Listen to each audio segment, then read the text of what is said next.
You can't speak on them. You wouldn't deign to do that because you don't know. No, No. Don't know. Who's to say?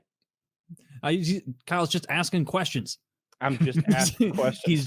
Carlson. He's just begging the question. Tucker Carlson style. Just completely irresponsible. I did see the Tucker Carlson shit where he was like, I'm here in a Russian supermarket and I'm buying groceries. And it's like, dude, like you're kind of just misrepresenting the entirety of a grocery store in Russia. Like he's like, it's only $100 American. It's like, okay, now what's the percentage of the average Russian's income? Average Russian income I learned today, 14 grand. Yeah, not high. And so it's kind of that was kind of a silly thing to do. Tucker's like, this is high quality buckwheat. You can't get buckwheat like this in the US. Not these days. No, sir. Look at this tub of molasses here. And salted fish. Say no more. Like, get out of here with that peasant shit from another century. I saw that grocery store video existed. What did Tucker say? Like it was basically like the clip. I didn't watch the whole thing, but the clip was like him trying to act like, oh, look at how affordable all these Russian groceries are. And it's like these groceries in America would be $450. And here in Russia, they're only $100. And it's like, yes. Do you understand how currency exchange rates work? Like that's what this is right now, that you're like, we as Americans spend less of a percentage of our money on income, even in tough times, or on food exchange place than like the Russians do. He should have went to the money exchanging place outside the airport and just like, I'm going to give him $500. Watch how many rubles he gives me back. You'll blow your mind. like now I am a rich man. Like with his 80,000 rubles, he's walking away. I am the richest man in Russia now. Yeah, billions of rubles. Yeah, Tucker can be a bit of a propagandist, huh? Like my goodness. What a mainstream journalist? I didn't mind it like that. Wow. Like I said, special. Like I said last week, I didn't mind that he did interview Vladimir Putin. I haven't watched the interview. I did watch the parody interview that used Lord of the Rings audio, and that one was much better. But I didn't mind they interviewed him. But I did a cheat code on the interview. This is what I do when I hear like, oh, there's a 2-hour long interview. It's boring. It's this and that. I'm like, give me the fucking transcript. So I went to like the Russian, there's a Moscow website that had the transcript, and I could read the interview in like 15 minutes instead of watching it for 2 hours. And it was, I think, if you're Putin, it was a missed opportunity. It was a attention span test to listen to him go back. I think 864, the year 864 is where his history started, where he was justifying that this land belonged to Russia some 1,200 years ago, and therefore Russia was justified in invading Ukraine. And if you're me and you're an American and history started like 200 years ago, it's like this. What are you doing? This doesn't carry any water with me at all. But yeah, I thought more on the lines. I saw people on Reddit poking fun, like, I'm Mongolian. Do I have a map for you, Mr. Putin? Yeah, it's the whole thing is silly. The fact that he tried to justify it in that manner rather than saying these people speak Russian, they walk Russian, they talk Russian, they are Russian. Mr. Carlson, if it walk like duck, if it talk like duck, it is duck. Like he breaks into English for that part or something like that. These are Russian people that we are liberating. Look at them. They are Russian. Talk to them. Speak to them in Ukrainian, the language of the country that's supposedly liberating. They'll look at you like you were a fool because they don't speak the language.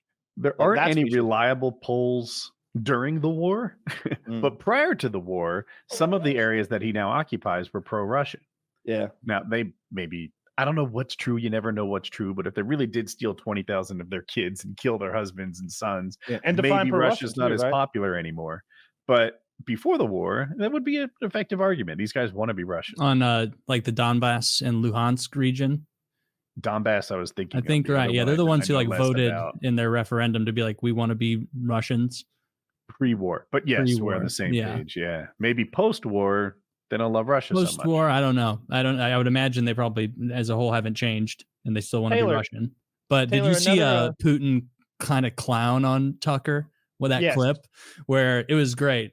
Putin's like, Tucker asked something about the CIA and Putin's like, yes, and that happened with The backing of your CIA, of course. An organization that you wanted to join, is my understanding. They're a very serious organization. Probably for the best they didn't allow you in. Like, he shit on Tucker right there. And like the clips I saw was basically Tucker almost panicking because he's like used to doing a show that has to be like a point, like hyper truncated for an audience. And Putin is basically like, no, we're having a long conversation. He's Mr. Nuance. You're not going to get a bunch of little clips out of this the way you'd want for an interview on your Fox show.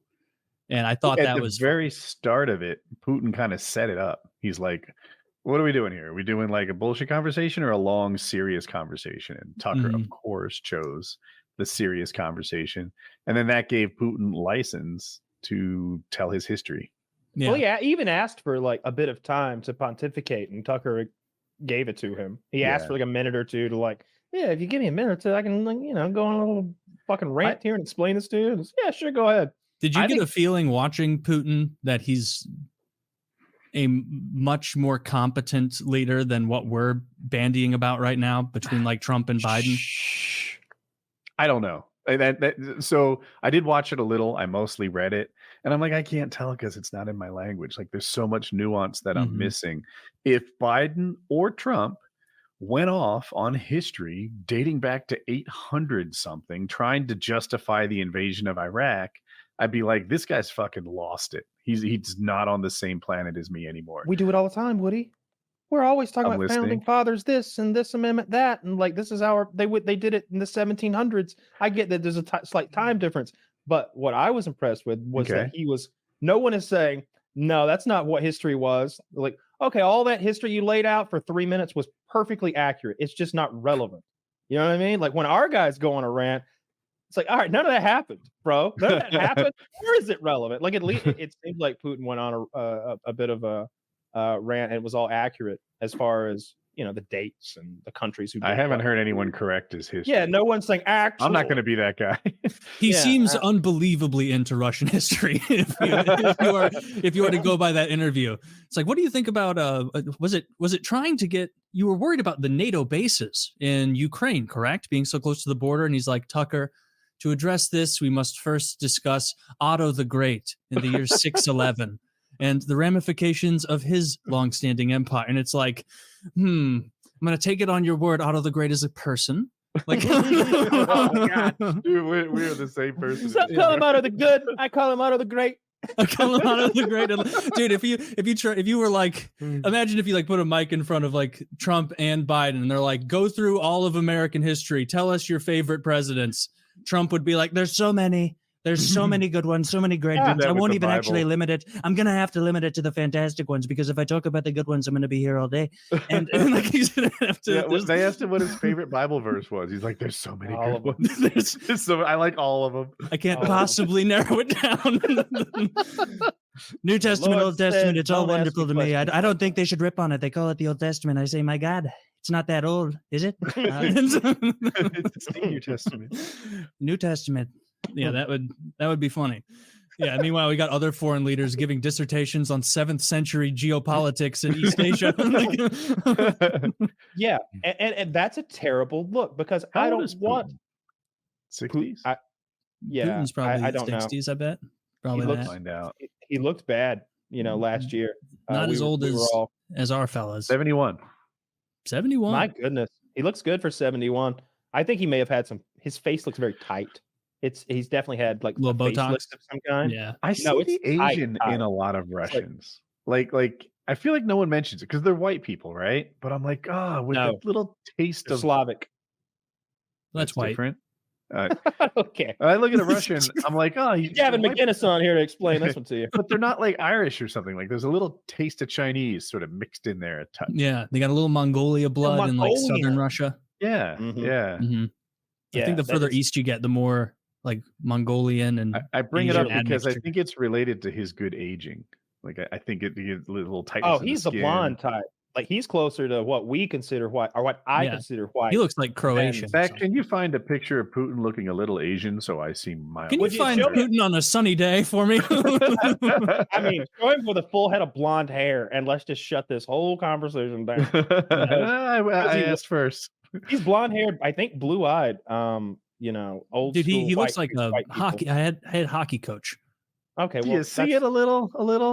Putin's no, the not right, even right? a little. The one on the right is a little Asian. Yeah, the one on the right fuck. looks like he could ride a fucking horse on the step. Yeah. I All think he right? does that wrestling where you stick your hand down the other guy's pants. It's normal. Mongolian. Yeah. The guy on the right, I would trust him on horseback with a composite bow. Okay, well, that's just the leader of China. I mean, that's clearly an Asian man. See, you put him in a picture with him.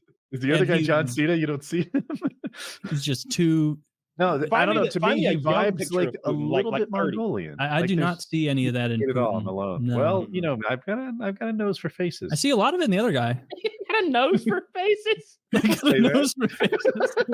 I can smell a face from inches away. You can't sneak a face past me. What I'm Kyle, saying check is I out have this a nose that blonde-haired, belongs on a blue-eyed face. Russian leader. Doesn't he strike you as a little? The classic eyes of the Mongolian Actually, steppe. can you pause on this one a little bit? They say I lift. Look at that, some So DSLs on the left. It's funny. It says I lift. I get that.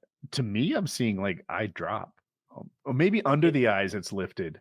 Yeah, his Like has his put in bags eyes, are gone. Under here, a his little bit of bags are work, gone. maybe. Like that's a 71-year-old man. Look at his neck. Like I think the rest of him should look like his right above his tie knot there. Like the rest of him should be that wrinkly and loose, but it's not. He's Maybe lost some a lot botox. a lot of lips in his age. Yeah. Well, has. you know, I that think I happens have to white too. people. Yeah. Damn, Does it? I don't think so. I just agree happened with to you. But him. I feel like I don't know. Yeah, lips definitely get thinner on Maybe collagen in general. You women lose. in particular. Like they just start overcompensating with lipstick sometimes as they get older.